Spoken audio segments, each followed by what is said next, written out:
episode of Off the Script, number 152, part number 2, for January 14th, 2017. I got news on why Bill Goldberg versus Brock Lesnar should not main event WrestleMania 33. Go on one big rant and give you guys the real fucking truth behind why that shouldn't main event and close out WrestleMania 33. Also, we got news on internal debate over creative direction for Dean Ambrose on Smackdown Live. Also, John Cena taking another hiatus shortly after WrestleMania 33. Is this the reason why Dave Meltzer reported Cena Undertaker is now canceled at WrestleMania 33? And finally, Kenny Omega has one big hater out there, and we're going to go over everything about what this individual said about Kenny Omega's rise to the top in New Japan Pro Wrestling. Kenny Omega's contract status with New Japan. Is he coming to the WWE? The latest on Kenny Omega. All this, plus so much more on today's Off the Script. JD from New York, 206. It's time for Off the Script. Big Show and Ryback, Strowman and Roman. Get off my fucking TV and save me the misery. And all you fucking goons, just grab a cold beer. The man of the hour is finally here. JD from New York, 206. It's time for Off the Script. JD from New York, 206. It's time for Off the Script.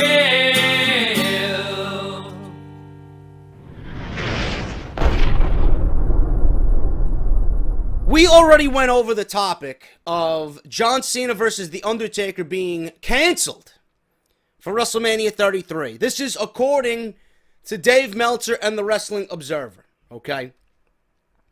Clearly, WWE has something else in mind if that is the case. The only thing that I could think of, and I failed to mention this in the report when I did talk about that, was the only thing that I could think of is maybe they're saving it for next year. The Undertaker came out in full character during a WrestleMania 34 press conference as they announced WrestleMania 34 in 2018 would be taking place from the Superdome in New Orleans, Louisiana.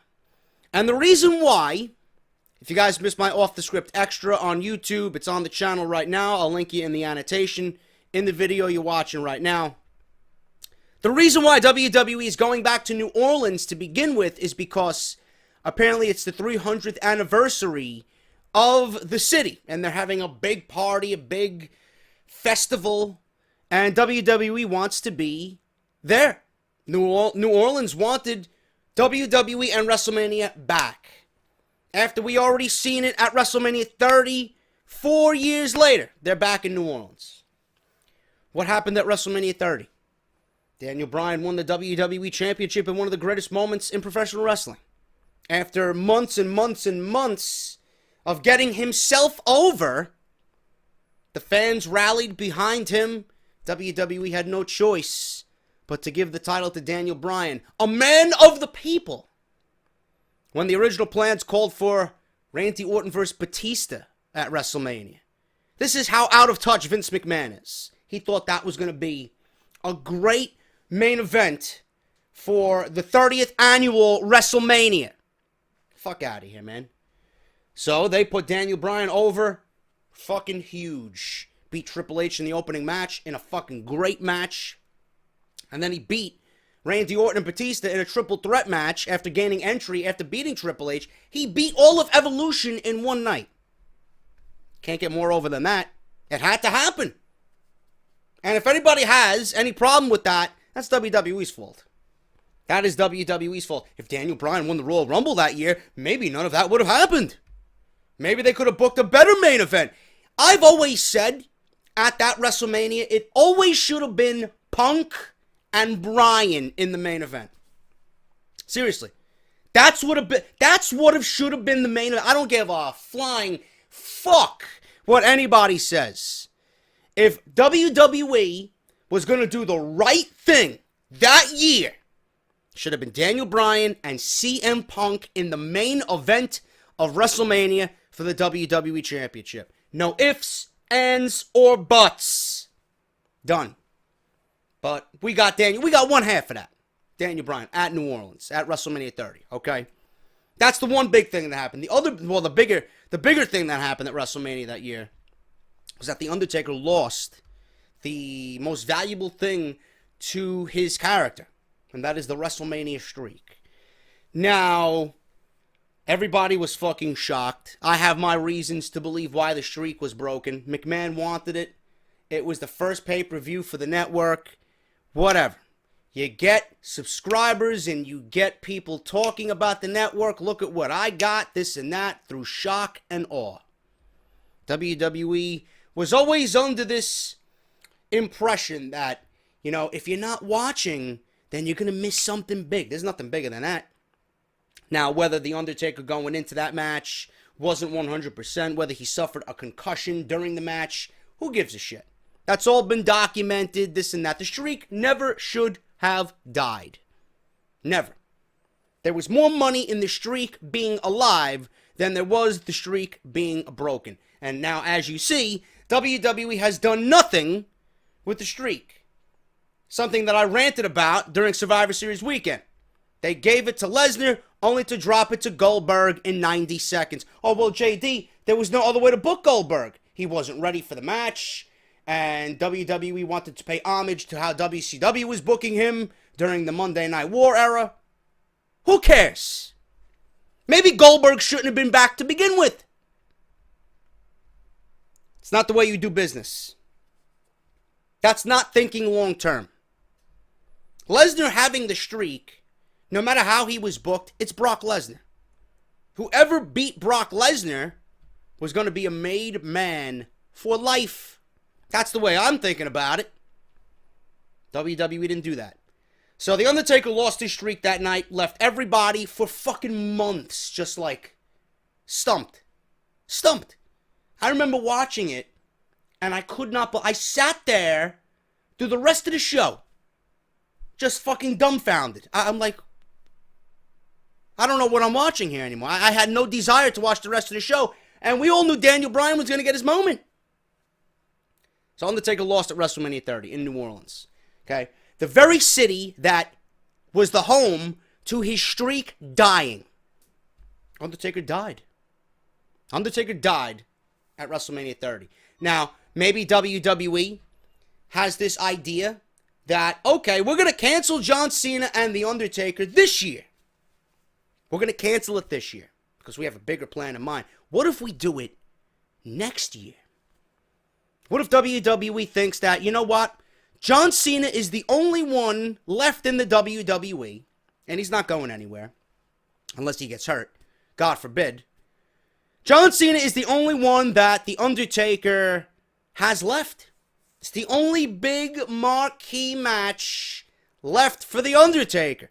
No Strowmans, no Goldbergs, no Reigns, no Owens, no Jericho, no Rollins, none of this shit. Maybe an AJ Styles. AJ Styles would be in that company, for sure.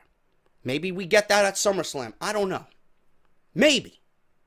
But WWE's thinking that John Cena legitimately is the only one left on the roster that is a major match for The Undertaker at WrestleMania. I would consider AJ Styles in that league, but WWE's thinking John Cena because he's the number one guy. He's the face of the company. Maybe they save that for next year. Maybe they have a WWE Championship match next year.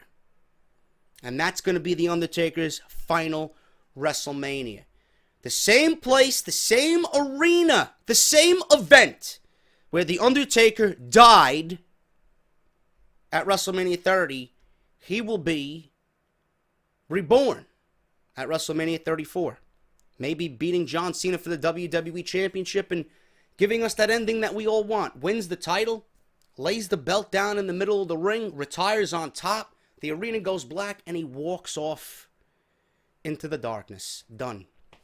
Comes out with the title on Smackdown, formally retires. We have a tournament for the title. Whoever WWE wants to set up for the tournament, that's going to be your new made man. That's it. Now, will that happen? Probably not. But that's what I'm thinking with The Undertaker. If they did really cancel The Undertaker versus John Cena this year, that's the only logical thing I can think of. And what we talked about, it really doesn't leave anybody for The Undertaker to fight at WrestleMania. It's not going to be Strowman. He's clearly not ready. And if WWE doesn't want fucking Titan Tower burned down to the ground from fan outrage, they will not do it. Not going to be Roman. Everybody else is in a fucking feud. Or at least projected to be in a feud. Who's left?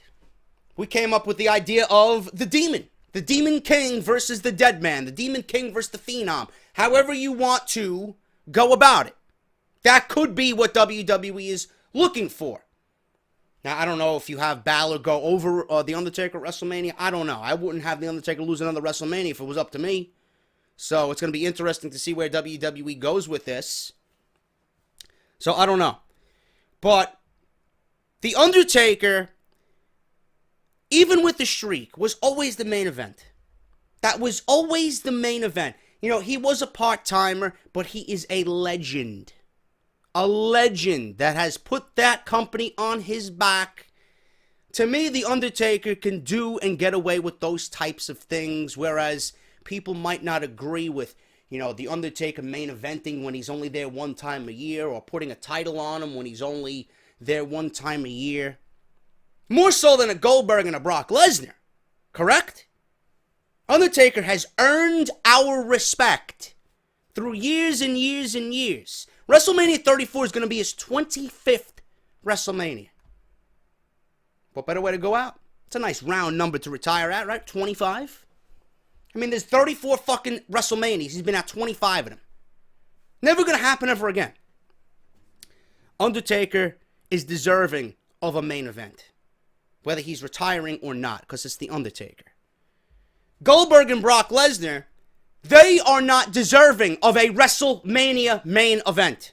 They are not. I don't give a fuck who they are. I don't give a shit how much money they're making. I don't give a shit what type of program, big money match you got these guys in. They are not deserving of a main event, especially if there's not a fucking title on the line. When I think of WrestleMania, I think of the best. Isn't that what's supposed to be?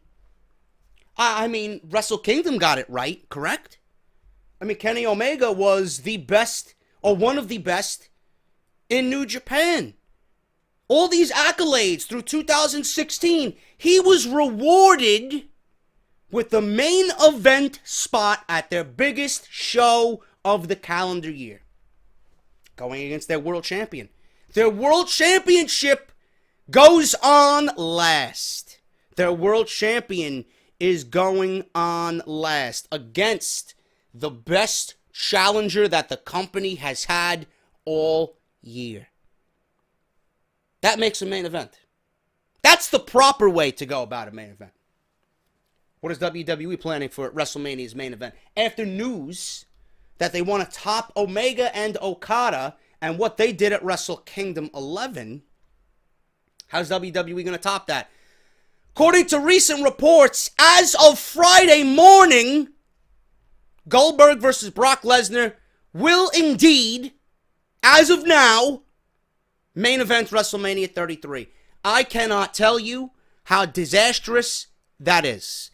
This legitimately makes me sick. It really does. I love Brock Lesnar just like the next guy. Some of you might hate him for what the fuck he is. I don't give a shit. Brock Lesnar is a beast. But does he deserve to main event WrestleMania? No. He does not. Goldberg, main eventing WrestleMania? For what?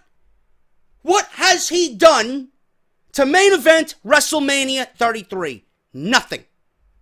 Why? Because his son is in the crowd? Because he wants to be this fucking fictional superhero to all the fucking 6-year-olds in the crowd. Give me a fucking break, bro. The main event of WrestleMania is reserved for the best.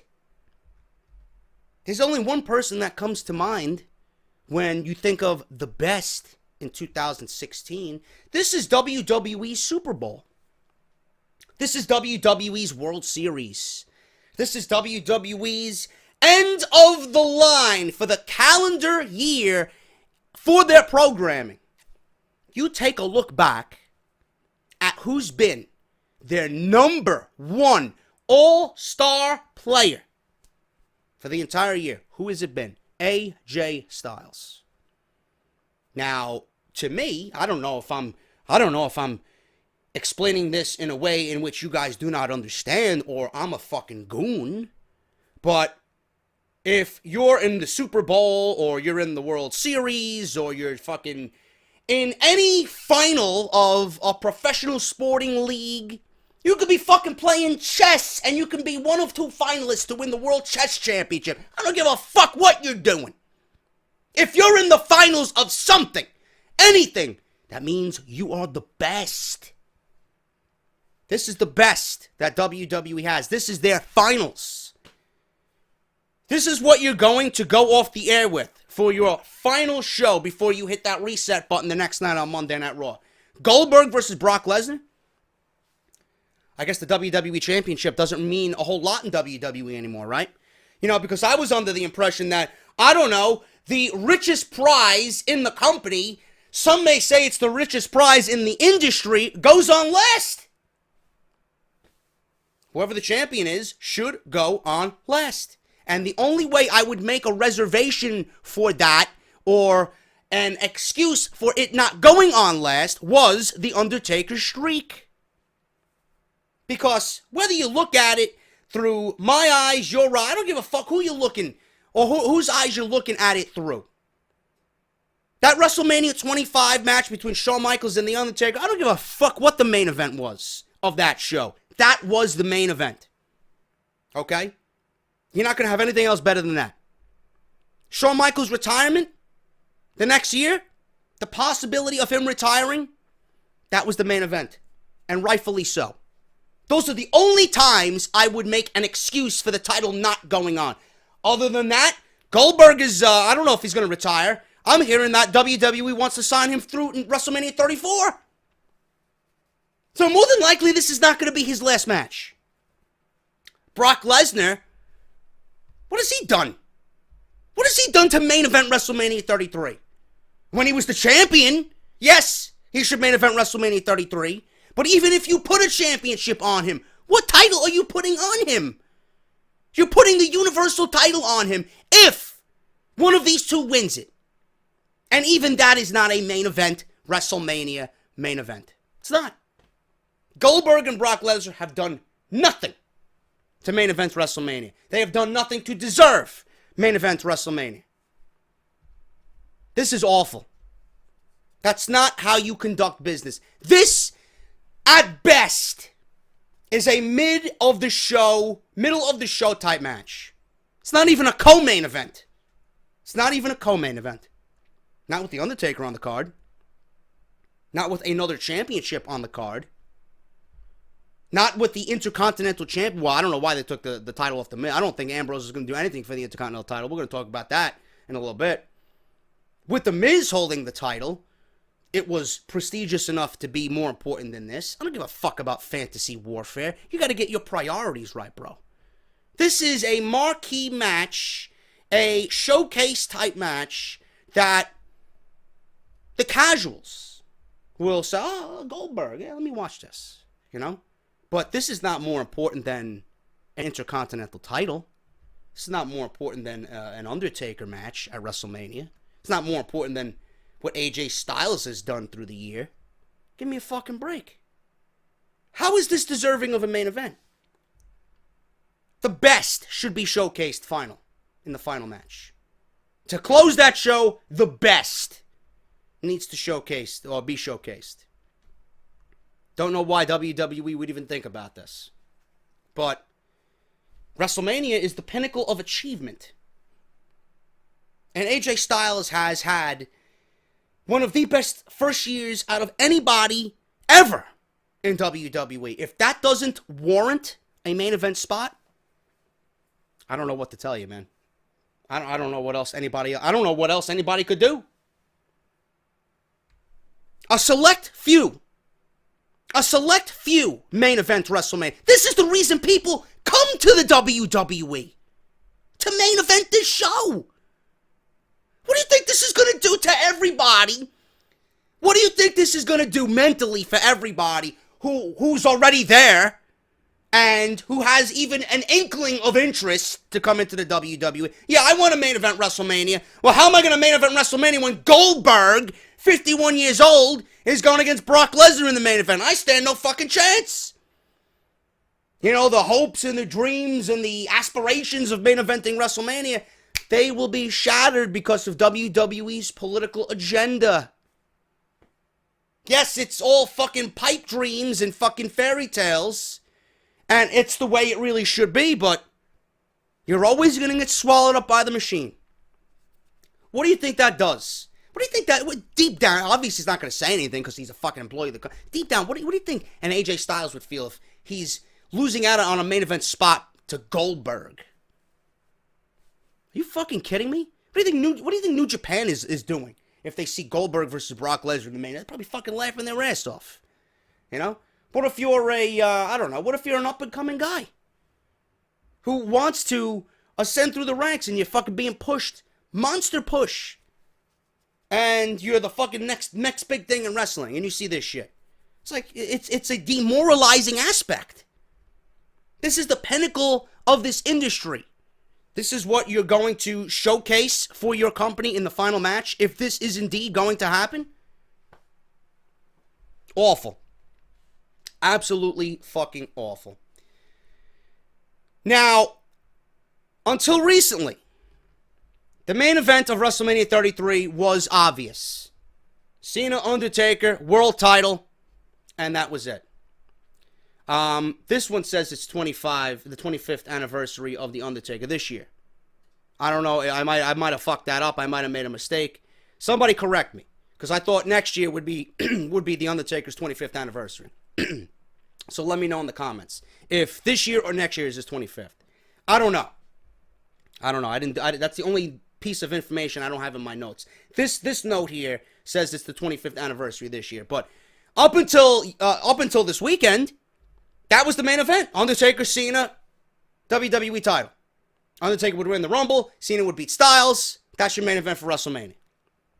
As WrestleMania 33 approaches, WWE will have to choose the next match to be remembered in WWE history for better or worse. So recently, the match to be the main event of WrestleMania 33 was indeed Cena and The Undertaker. And to be clear, Cena versus The Undertaker now will not main event, according to Meltzer. In fact, it might not even be on the card. As of this report, much of the card is a mystery, with the exception of 3 matches that WWE officials claim are set in stone, which would be Seth Rollins versus Triple H, Big Show versus Shaquille O'Neal, and Goldberg versus Brock Lesnar 3. The last match will be the most important one because it will also be the last.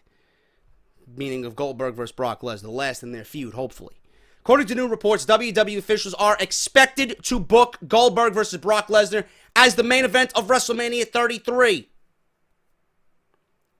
The two heavyweights haven't been in the same ring together since Goldberg shocked the WWE fans and the world by defeating the Beast Incarnate in less than 2 minutes at Survivor Series. Both men will have their first face-to-face confrontation since that match on the 23rd episode, or the January 23rd episode of Monday Night Raw, which will be the last Raw before the Royal Rumble pay-per-view. It will be the go-home show.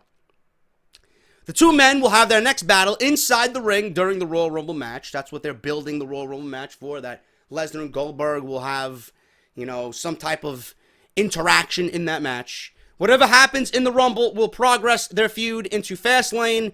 Goldberg has recently been confirmed for the pay-per-view. Along with the recent key changes that have been made for WrestleMania 33's card, WWE has made some changes to the way the feud of Goldberg and Lesnar will be built towards WrestleMania 33.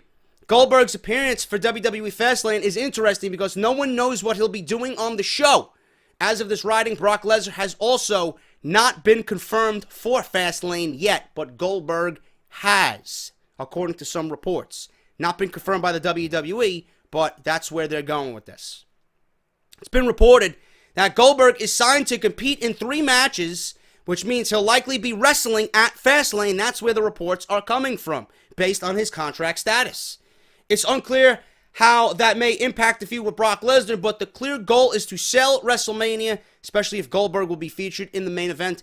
Goldberg's current run with the WWE has always been short-term. His current deal with the company is expected to be done after WrestleMania. Like I said, Vince McMahon is in the news wanting to sign Goldberg through next year, WrestleMania 34. WWE officials might have caught lightning in a bottle with Goldberg's comeback.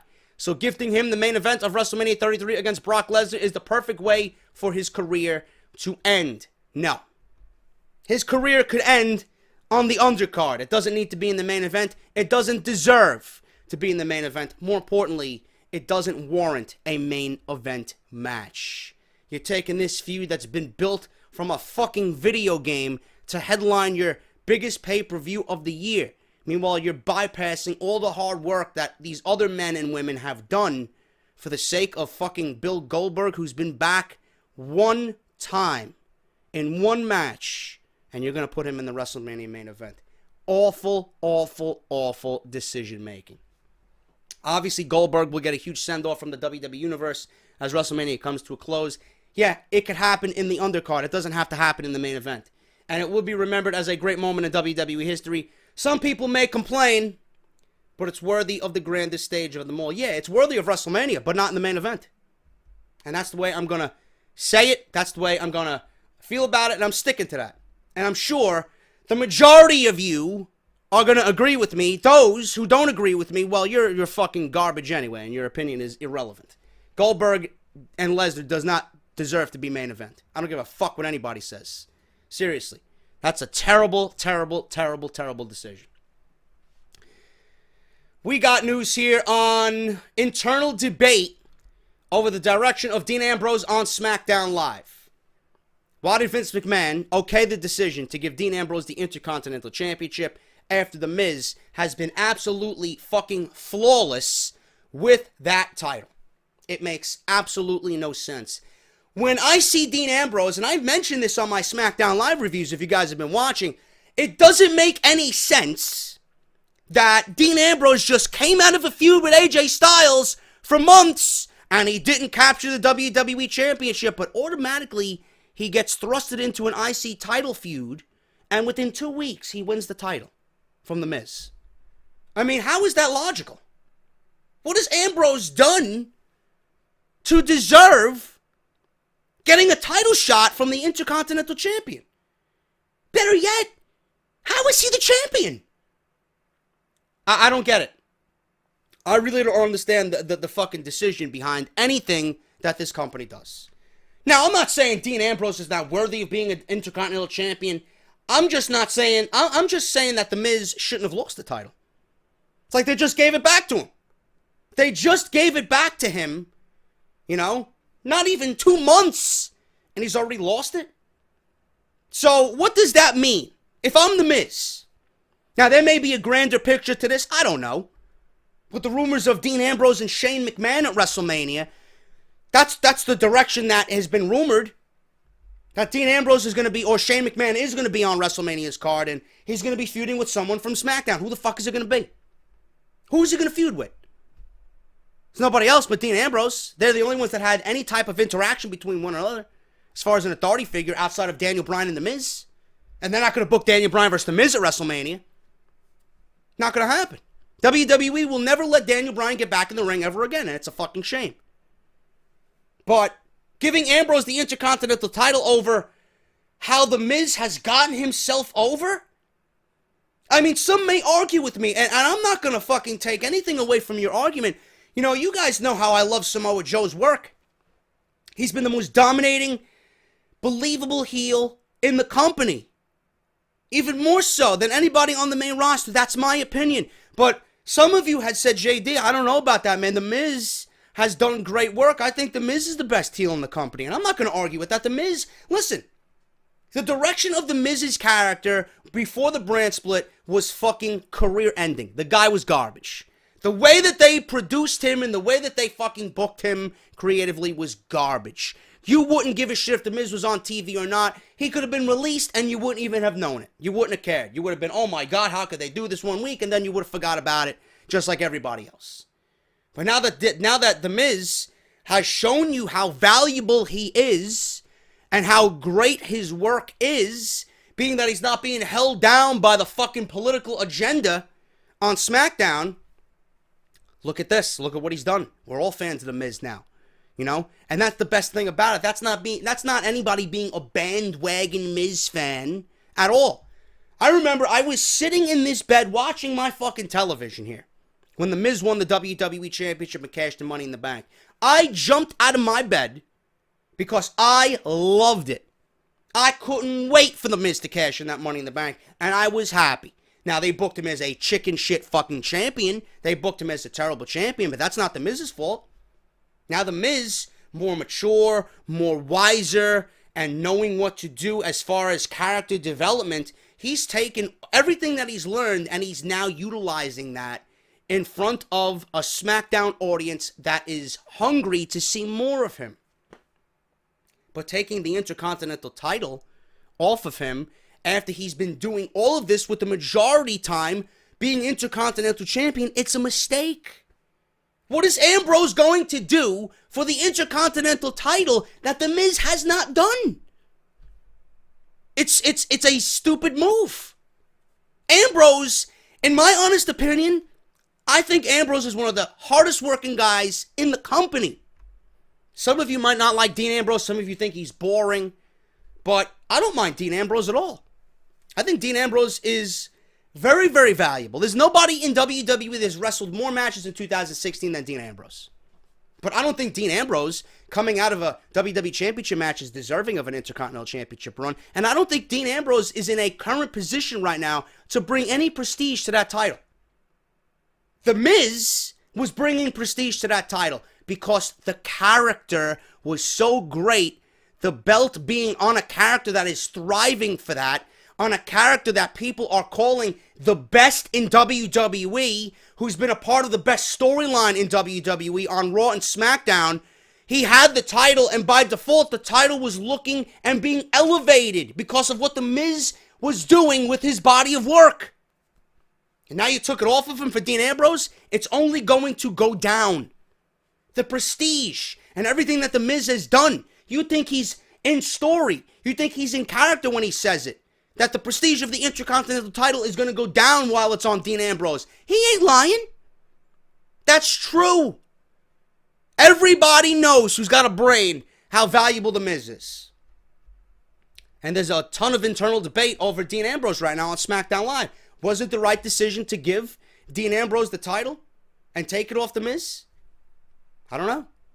SmackDown Live's first selection and second overall pick in the brand extension draft, Dean Ambrose was pinpointed as a flag bearer for the new era of the blue brand. After all, Ambrose survives battles with former Shield members Roman Reigns and Seth Rollins to bring the WWE Championship with him to SmackDown. The writing seemed to be on the wall for Dean to retain his first post-brand split program with Dolph Ziggler that only ran through SummerSlam. Horrible match. And very rushed. Did not like it at all. So that brought Ambrose stock down because WWE booked him terribly going into SummerSlam. But perhaps just as predictable, Ambrose's reign had a shelf life due to the meteoric rise of AJ Styles. Also, a very, very valid point. It was only fitting that Styles complete his remarkable rookie year, and I use rookie in quotes because he's not a rookie, but he is a rookie to WWE. It was his first year in the WWE. By becoming a world champion, even if that came at the expense of Dean Ambrose, an unlikely element in the form of James Ellsworth also added to an extra layer for the top SmackDown feud. Now, it was okay for the first couple episodes, then it just became overwhelming and overkill. But it was unrealistic to think that Ellsworth would have any long-term significant program with either Styles or Dean Ambrose. He was pretty much just used as a catalyst to further along the grander picture with Ambrose and Styles. So once the dust settled on the Ambrose, Styles, Ellsworth triangle feud, AJ eventually transitioned into a major feud with John Cena. Ellsworth, interestingly, got paired up with Carmella. We don't know where that's going yet. And Ambrose pretty much got into a storyline with The Miz. Just threw him out there. Lost the world title opportunity, lost to Styles in the ladder match. Okay, you're going to get an Intercontinental Championship match. Doesn't happen to everybody. Styles and Cena makes complete sense and top money. And moving Ellsworth out of the main event picture was for the best. But pairing The Miz and Dean Ambrose was the one that raised a lot of eyebrows that I just mentioned. Since the brand split, both shows have experienced some issues with depth, which has and will continue to result in longer programs and more heel-face turns. On SmackDown alone, we've already seen turns from Randy Orton, Dolph Ziggler, Natalya, and the Usos since the show went live on Tuesday nights after the brand extension. Yeah, but with the Usos, it was fucking desperately needed. Natalya, it was desperately needed. Dolph Ziggler, it was desperately needed. Randy Orton, he's still an in-betweener. Nobody's going out there fucking booing Randy Orton. We're enjoying Randy Orton, so we're going to appreciate Randy Orton. And we're going to show that appreciation because we want to see the Wyatt family succeed. And they know they're better off, and we know that they're better off with Randy Orton. So they're not going to boo Randy Orton. And Randy Orton's body of work right now looks refreshing. It looks great. And he seems to be enjoying himself. And we see that. So there's no reason to boo Randy Orton. But the inclusion of him in the Wyatt family has freshened things up. Dean Ambrose has remained a babyface since the final months of The Shield. And though there had been some discussion early on in the brand split, there's been no talk of turning him heel lately. Now, Ambrose could use a heel turn, but I guess they're going to be waiting on that. Where the discussion and a lot of debate comes from has lied with Ambrose in recent weeks. Pertained to giving him the Intercontinental Championship, according to a report from Daily Wrestling News, DWN. There was a lot of concern among WWE officials that by giving Ambrose the IC title, it would be perceived as a demotion of sorts by the WWE Universe. They felt the Intercontinental Championship would make him appear a lesser star. It was Vince McMahon that made the final decision to put the belt on him because he believed he could continue bringing prestige to it just as The Miz had. No. Again, McMahon clearly is not listening. This is a clear indication that McMahon is not listening and not watching. Because if he had been, and those ears have been cleaned out, and his eyes were fucking seeing 2020, you would see that what The Miz was doing was deserving of an Intercontinental Championship run. Still, people want to see The Miz. He was in a position where people were coming to the shows. The Miz was the best part of those shows, and they would pay to boo The Miz. They would pay to see The Miz lose in hopes of losing the IC title. And you took that all away. For what? For Ambrose and a short run with the IC title that is going to not be as bad, but it's going to mimic what Roman Reigns did for the United States Championship. Roman Reigns was one of the worst United States champions ever. Completely fucking pointless. It's interesting that Vince would greenlight the title switch, as reviews have been incredibly positive for The Miz's work since the brand split. Reuniting him with real-life wife Maurice has been extremely successful, and his previous program with Dolph Ziggler was widely viewed as the company's most compelling feud, not just on SmackDown.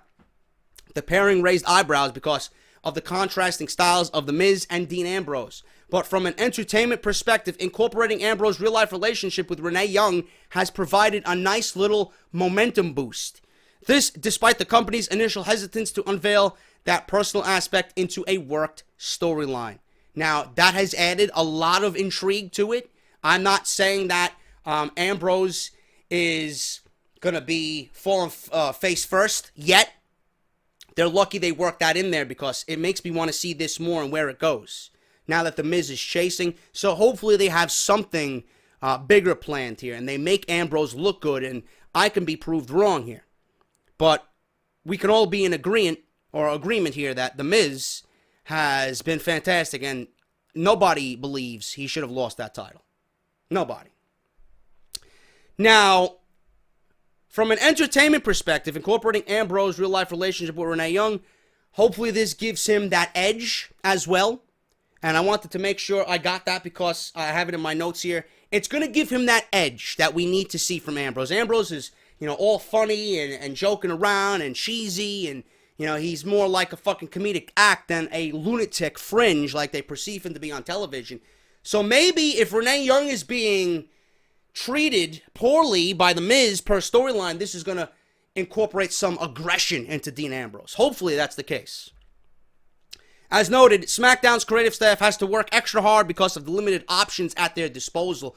Some of you made mention on Off the Script already this weekend that, when I mentioned Samoa Joe and Roman Reigns, that it would be kind of fucking over SmackDown. I mean, how many times has SmackDown got to get fucked over? If you put Samoa Joe on SmackDown, it's going to enhance the roster. That should be the most important aspect. Raw has all these top guys, Balor coming back, they got the Cruiserweight division. They got more than enough, and that is completely valid. So I wouldn't mind Samoa Joe going to SmackDown, but hearing that there's still limited options for SmackDown, and WWE sees how well SmackDown is going and how people are receiving SmackDown, I think you got to add more new blood. You got to add more top-tier talent to SmackDown. But then it's a gray area because McMahon's not going to want to put so much star power on SmackDown to the point where it's going to be, overtaking Raw. So, the political bullshit's going to come into play. That's why I originally stated that Joe is probably going to Raw and a possible feud with Roman Reigns is on the horizon. That's what I would do. But don't get me wrong. I love to see Joe versus Styles, Joe versus Ambrose, Joe versus Cena, Joe versus Orton, Joe versus Wyatt. There's a lot of intriguing shit to come from that. So, we'll see what happens. But there is limited options at SmackDown's disposal. Randy Orton may have been an option for Dean Ambrose at one point, but officials have been impressed with the Wyatt's program within the tag team division that they didn't change that. And it's likely to be far too soon to reignite anything with Bray Wyatt, considering the length of their last run. That left Baron Corbin and The Miz, and even though the IC belt is the mid-card championship on SmackDown, Vince felt Ambrose would continue to elevate the title as we get closer to WrestleMania. Gotta disagree with that. I gotta disagree with that, man. I don't find that to be the right decision at all, and I'm sticking to that one as well. Hard work should pay off, and to me, WWE really fucked over The Miz. And again, if they're gonna think about giving the title back to The Miz, how many more times you're gonna make this guy Intercontinental Champion? One long reign does a lot more than 6 short reigns. Don't like it. It doesn't do anything for the title, and it doesn't do anything for the man chasing the title. I don't like it. Miz should have never lost the title on SmackDown. Could be another reason why WWE is not booking John Cena versus The Undertaker for the WWE Championship at WrestleMania. According to reports, John Cena is likely to take another leave of absence from the WWE after WrestleMania 33. John Cena has remained loyal to the WWE for the past 15 years, but it's been more difficult for a passionate speech to hide the fact that his commitments outside of WWE are indeed interfering with his wrestling career. Last year was big for John Cena in Hollywood, but an injury also kept him away from WWE for several months. Having said that, his feud with AJ Styles is some of the best work he's ever done in WWE. And that has a lot to do with the body of work that AJ Styles has shown us in 2016. Thankfully, his rivalry with Styles will continue as Cena challenges him for the WWE Championship at the Royal Rumble, which will probably be the best singles match of the night, period. The result of that match will be pivotal in setting the table for WrestleMania. The fans are expecting Cena to beat Styles and become the WWE Champion for the 16th time, but his win would be a means to an end. After that, Cena is expected to face The Undertaker at WrestleMania 33, but as per reports this weekend from Dave Meltzer, that is now off the table. I am going to be in the minority here. I think Styles is going to walk out of the Royal Rumble with the WWE Championship. That's just me. Their match has been rumored for a long time and is one of the most highly anticipated matches that WWE could put on at WrestleMania. It's the match almost everybody wants to see. Earlier this week, a new report revealed that The Pact, P-A-C-T, The Pact, which is a film in development with Cena attached as its star has been acquired by Universal and is set to begin shooting over the next couple of months. The movie is tentatively set for release in April of 2018. The plot of the movie will follow three parents who upon discovering that their daughters have made a pact to lose their virginities on prom night, attempt to stop them before it's too late. Cheesy, campy comedy. The opportunity is too good for him to pass up as his career in Hollywood continues to find success, but it comes at the most inopportune time for WWE. Cena knows as well as anybody that it's WrestleMania season right now. WWE's creative plans for John Cena are extremely important to their card for WrestleMania 33, which explains why there have been reports about WWE making key changes to the card recently. And like I said, this could be another reason why WWE is taking the Cena-Undertaker match off the table and potentially saving it for next year. Until this news dropped, WWE was assuming that John Cena would be the WWE Champion through April and into the summer. Now it's being reported that Cena will be taking another hiatus shortly after WrestleMania 33 to film for this movie. Obviously, this throws a huge monkey wrench into WWE's plans heading into the Royal Rumble, WrestleMania, and the coming months of WWE TV, and mostly through the summer. WWE may not need to do anything drastic to their creative plans for the WWE World Title match for WrestleMania. John Cena versus The Undertaker is something that people still want to have happen for the championship, but now WWE, like I said, Meltzer's reporting that it's not going to happen. WWE is now even thinking of the Royal Rumble winner being changed from their original plans, who The Undertaker was the rumored favorite. Now he's not, according to Meltzer. If WWE is planning WrestleMania 33 around John Cena, their plans will likely change. The possibility of Cena defeating Styles at the Royal Rumble, becoming the WWE Champion, and following through with the plans for him to defeat The Undertaker at WrestleMania 33 still could happen. We don't know for sure. And we're not going to know until the 29th. The only difference is Cena would have to lose the WWE title before leaving to film his movie. Unfortunately, his potential hiatus will postpone some rumored feuds that the WWE had planned for him after WrestleMania, one including Samoa Joe.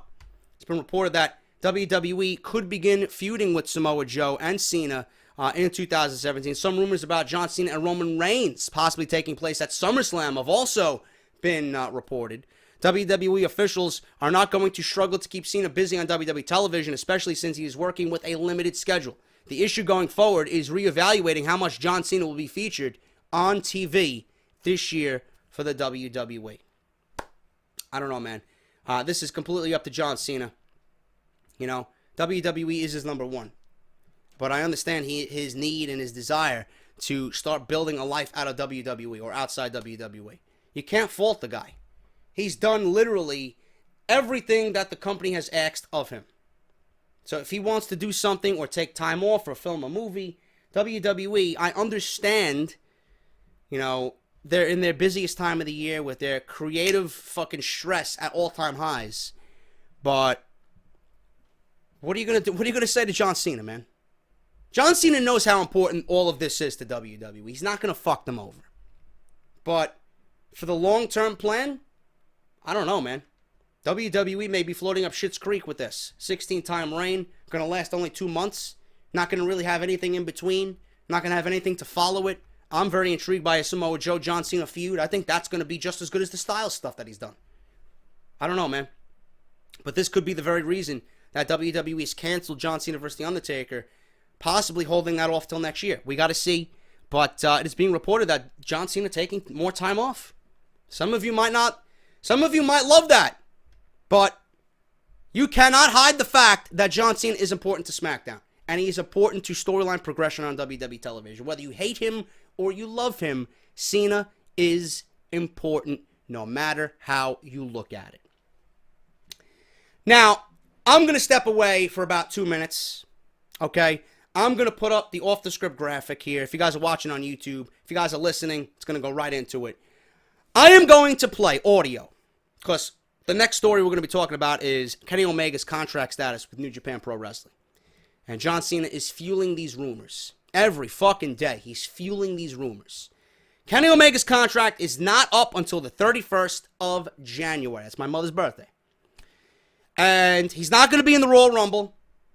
WWE's not going to buy out his contract. New Japan's not going to release him early. If he wants to go to the WWE, it's the 31st. Kenny Omega is not going to be in the Royal Rumble. I would not even have Kenny Omega in the Royal Rumble. That's a waste. You know? Fix what you did last year. AJ Styles was in the Rumble. I didn't even agree with that. I want the Styles to have a bigger impact for his debut. You're not going to make the same mistake with Kenny Omega, if he is indeed coming to the WWE, which we don't know yet. People are proclaiming that he's going to be in the next tournament that New Japan is holding in March, that he's going to go after the IWGP World Championship again. He's going to win it. There's more to this with Okada. Some of you are saying that Okada is going to be, heralded as the face of New Japan, that New Japan has already made a decision. They want Okada leading New Japan as they come into the United States. So maybe they fucked over Kenny Omega. I don't know. I don't know what their thinking is. Who knows what Kenny Omega is thinking? The only one that knows what he is doing is Kenny Omega. Do I want him in WWE? Of course. Do I think he's going to come into the WWE? Of course. Maybe not right now, but he will 100% eventually. If he's going to stay in New Japan, it's going to be for another year or two. He's going to accomplish his dreams. He's going to fucking do what he's got to do. He's going to make himself even greater. And the contract that he's going to receive from WWE is even going to be greater. The longer he holds out, the more accolades he achieves, the more titles he wins. It's only going to make WWE more nervous to sign this guy, But Kenny Omega has his fair share of fans. He made a fan out of me in one fucking match. I think he's fantastic at what he does. But there's one person out there that absolutely fucking hates Kenny Omega. And I'm going to play the audio for you guys right now. I want you to listen to this. It's fucking hilarious. I don't agree with anything he is saying. I don't give a fuck what Kenny Omega has done in the past. But I'm going to play you the fucking clip. And I want you guys to let me know what you think of this certain individual's opinion on Kenny Omega and the buzz and the hype around what he did at Wrestle Kingdom 11. Listen to this, and I'll be back with you in a couple of minutes. Folks, I don't give a fuck whether Kenny Omega discovers a cure for fucking cancer. Let me put a fucking period on this goddamn sentence. He had a fucking match with a fucking 9-year-old girl and a fucking blow-up doll in front of fucking fans that bought fucking tickets in public, that lives on the fucking internet on video. He doesn't deserve to be in this business. He deserved to have been blackballed and had his ass fucking kicked by anybody who had a lick of goddamn respect for this fucking profession. Kenny Omega can suck my big fat white fucking dick, because it's a goddamn abortion and a disgrace that he is allowed still to headline in this fucking profession, which would have never happened before 20 years ago when everything went fucking south. He would have had his ass beat and he would have been thrown in a fucking ditch for what he did, exposing the business in front of fucking people. He has no self-respect. He has no goddamn fucking whatsoever, no respect for the fucking profession that he is in. I don't know if he has any fucking talent for anything else, but he should, because he needs to find another fucking line of work. Fuck you, Kenny Omega, for fucking exposing the business and making it look like a goddamn joke. And then he proves he's a fucking idiot by going out there and risking his fucking life trying to paralyze himself to have a fucking match after he's proven that the goddamn wrestling business is complete bullshit and totally fake. Fuck you, you fucking long-haired fucking head-shaking piece of shit. God damn, how many times do I have to say this before people understand it? It doesn't matter what he does now. It's what he has done. He should never be allowed in a wrestling ring again for a responsible fucking wrestling promotion. I have said this, and I would like this to be the end of this. And he's never cut a promo as good as that. And he's never cut a promo as good as that because he's a goddamn fucking idiot. Holy shit, does Jim Cornette sound fucking triggered, bro? Guy sounds like he needs a fucking tissue. Guy is salty as fuck. The guy is unbelievably angry for no reason. Now, I love Jim Cornette, man. I think Jim Cornette is a fucking brilliant mind. The guy clearly knows his shit, but I think he's overreacting, man. I don't know anything about Kenny Omega. I never seen anything about him. I failed to do research on my own where he wrestles a 9-year-old girl in a blow-up doll, but that's neither here or there. I mean, we're not talking about that. We're talking about what he did on January 4th. Who gives a shit? You talk about Kenny Omega exposing the business. WWE exposes the business just by their fucking Twitter accounts. Look at Stephanie McMahon's Twitter account. Says in her profile, I haven't looked at it because I think she's fucking awful on television. Great fucking mind for WWE business-wise, but you look at Stephanie McMahon's Twitter profile header, she plays a bad guy on TV. You know what? I'm going to look it up. I'm going to look it up right now. I'm going to read it to you. Let me see. Stephanie McMahon. Let's see what she says here. Chief Brand Officer at WWE, TV villain, philanthropist, public speaker, fitness enthusiast, and mom of 3 daughters. Welcome to the queendom. TV villain. You go look at Triple H. I think Triple H has the same fucking thing. Triple H has the same fucking thing. Look at what Triple H says on his Twitter. 14-time world champion, EVP talent, live events and creative at WWE, whether in the office or playing a bad guy on TV. But Jim Cornette thinks Kenny Omega exposed the business. And then he was a fool for risking his life to try and look tough and act tough against Okada at Wrestle Kingdom 11. WWE exposes the business every fucking day. Every day. Look at Total Divas. They expose the fucking business. You know, you could be watching Monday Night Raw and listen to Lana with her Russian accent, and then you could watch Total Divas and listen to Lana speak, and she's got no fucking accent. Normal, just like me and you. So where's Russian Lana on Total Divas? It's a total misperception of what we see on Raw. It's exposing the business.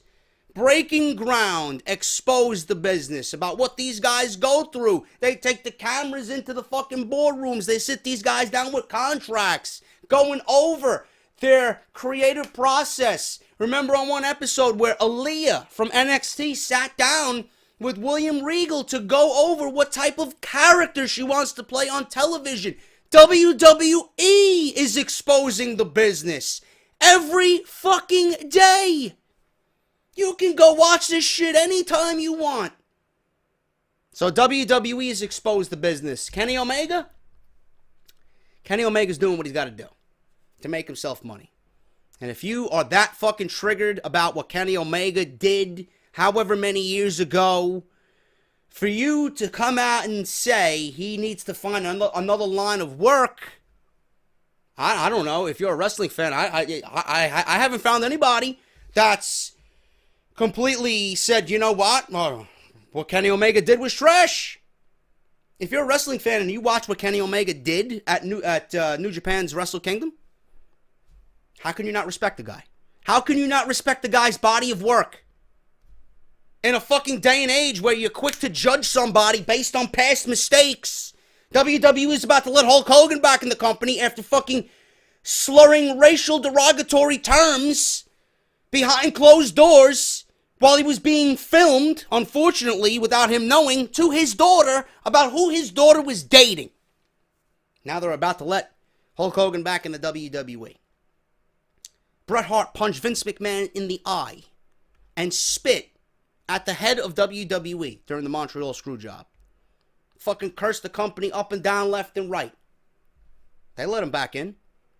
All the fucking shit that the WWE did to the Ultimate Warrior and vice versa, they let him back. So what? So who gives a shit what Kenny Omega did? Who gives a fuck?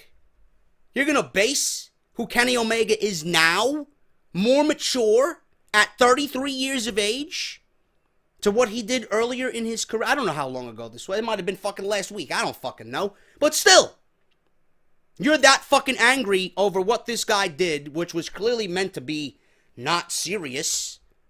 But when he is serious, you want to put the guy fucking down. I don't get that. So Jim Cornette, love listening to him. I could listen to him all day, man. He's like I am. He's got a great fucking voice. He's got a great mind for the business.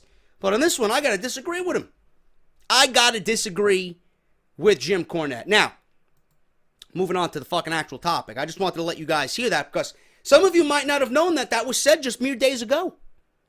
And you Kenny Omega fans out there, you New Japan fans, you guys have been praising Wrestle Kingdom.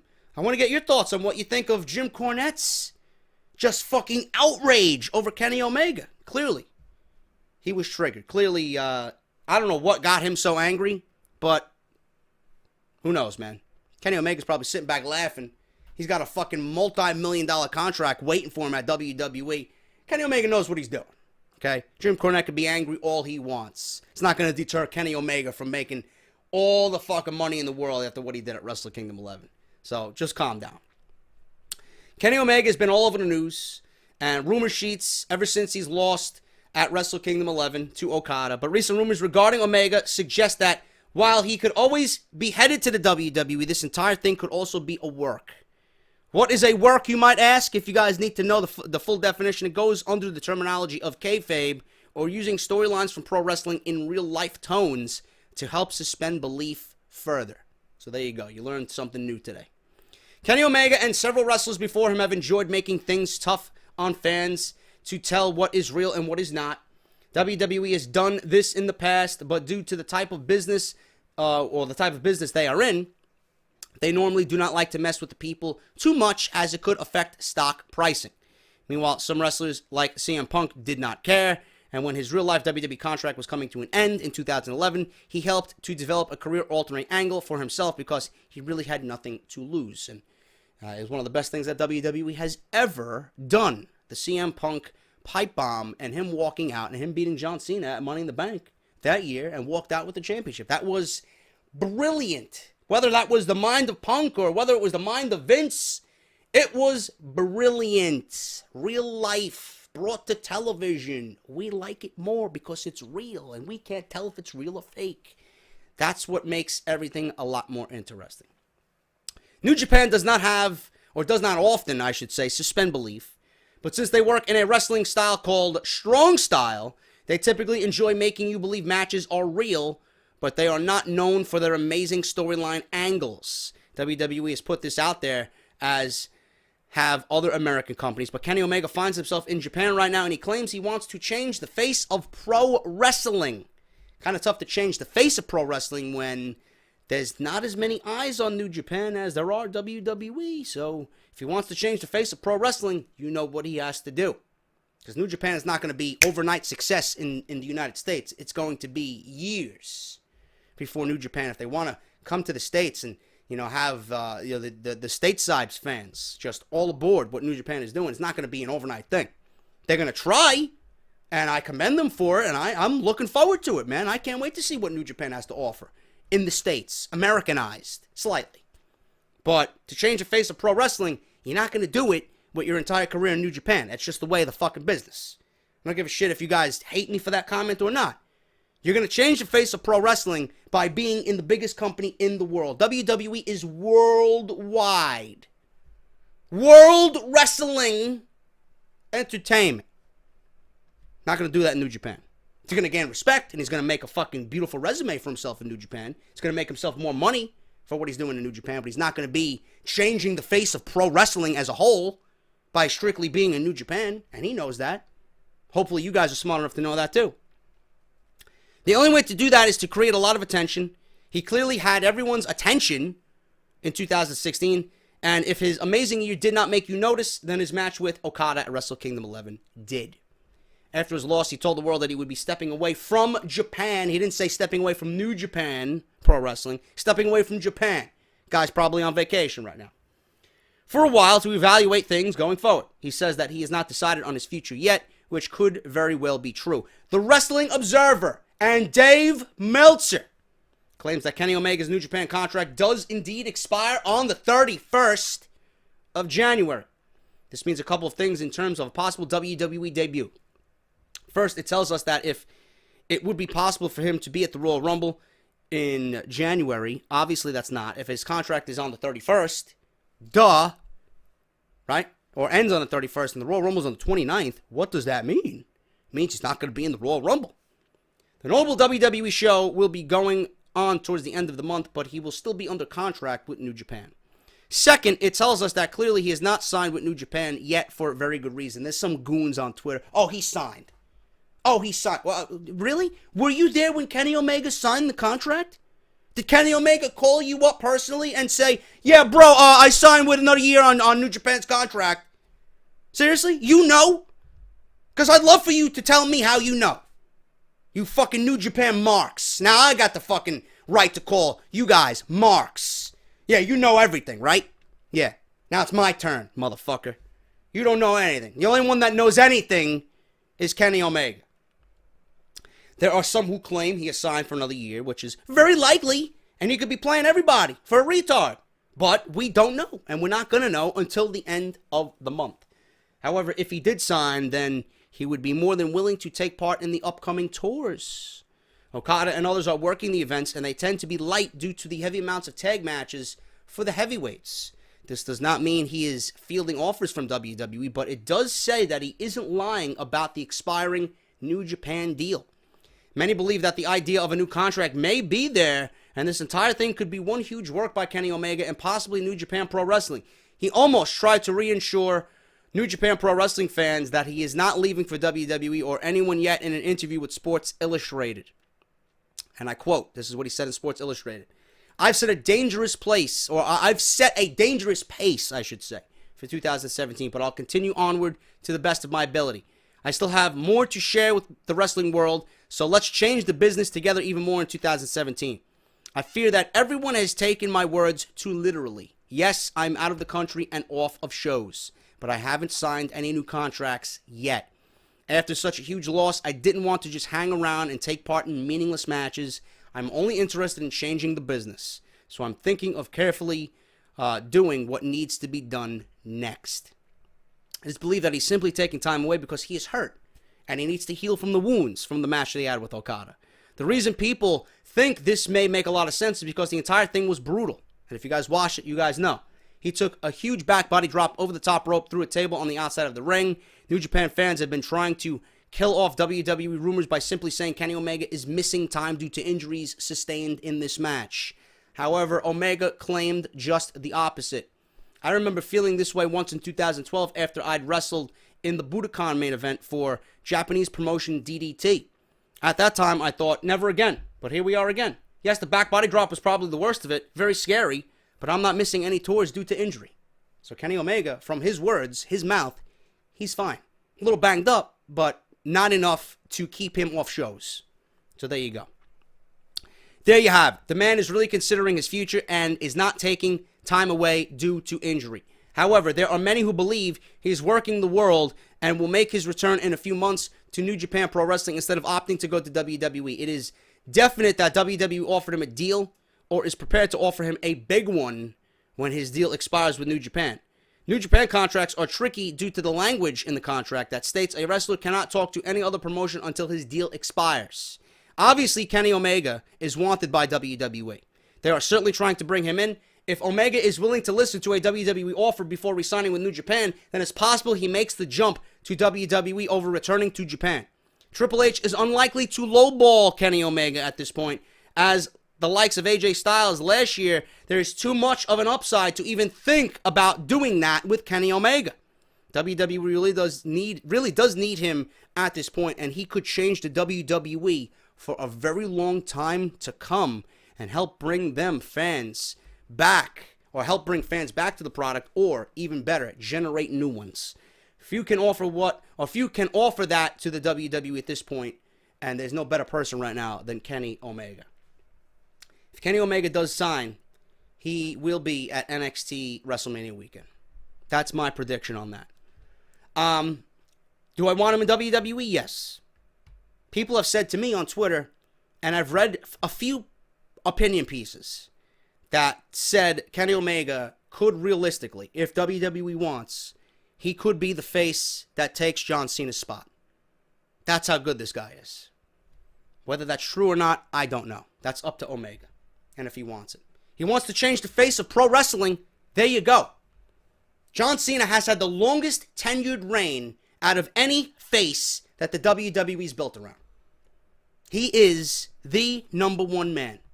If John Cena has been teasing Kenny Omega for days now on his Instagram, he clearly knows something that we do not. If Kenny Omega is offered a contract to WWE and has the opportunity to be the face that WWE so desperately needs after John Cena departs the WWE, I don't think he's going to turn that down. You want to change the face of pro wrestling? That's how you do it. New Japan and the G1 and the fucking IWGP World title and all these fucking 5-star matches, 6-star matches, they're great. But they're not going to make you known worldwide. New Japan is live or die in New Japan. You fans are complete fucking diehards. You will say and do and bleed for that company. It's not going to make you a worldwide entity. That's a fact. WWE is World Wrestling Entertainment. You know John Cena. If you're not even a wrestling fan, you know who John Cena is. If you're not a wrestling fan, you knew who Hulk Hogan was. If you're not a wrestling fan, you knew who Stone Cold Steve Austin was. You knew who The Rock was. I'm not saying Kenny Omega is going to be on the level of a Hogan or an Austin or a Rock, because times have changed. There's just too much product. Whereas back in the day, it was more concise and more confined. Kenny Omega, in modern day WWE, he could be the name that changes the way that company operates for years. And if that is important to him, and changing the face of pro wrestling is important to him, then a spot on WWE is his and should be his, and he should make the right decision. Because you're not going to change the professional wrestling world in New Japan by having 5-star matches every year with Okada. Not going to happen that way. It's great. It's great for the business. It's great for us, the fans. But for what Kenny Omega wants to do, change the business, not going to happen that way. You change the business by being in the WWE. Whether you want to believe it or not, whether you like WWE or not, that's the only way to go. It's the only way to go. You are limiting yourself by being in a promotion that only a select few in the minority know. Everybody knows of WWE. You want that platform to change the business, they're going to offer it to you. No ifs, ands, or buts. That's all I got to say about that. That's off the script, guys. That's everything. Hope you enjoyed the episode. I was very direct, very concise, and very in your face in this episode. And the reason for that is because I actually recorded this early in the morning. Got good 8 hours of sleep. I had my coffee. I was good to go. My fucking vision is straight ahead and direct. Normally when I do these things, it's like 9:30, 10 o'clock at night. And I'm fucking slumped over and tired. And all I got on my mind is bed. Today, all I had on my mind was giving you guys the fucking truth about all these stories today. And I hope you enjoyed it. Thank you guys so much. If you enjoyed the video, hit that thumbs up. Share the video wherever social media is. If you guys are on social media, check the description for everything. PayPal Rumble, still ongoing. Make sure to get in on that. You got 2.5 weeks left to go. And everything else that you guys might have missed, link will be in the video with the annotation, man. Make sure you guys check out all those videos, that little exclamation point at the top right corner of the screen. Check it out if you guys missed anything during the week. Also, later today at 5 p.m., The Broken Brilliance is coming to WWE 2K17. Make sure you guys watch out for that. Hopefully it does well. After my rant video, I got a nice little teaser at the end of that video. So hopefully it goes over well today at 5 p.m. Eastern. I'm JD. Thank you guys so much. I will see you guys on Sunday for part 3 of Off the Script. Until then, have a great Saturday. And I will see you all right back here at 11 a.m. for part 3 of Off the Script. I'll talk to you later.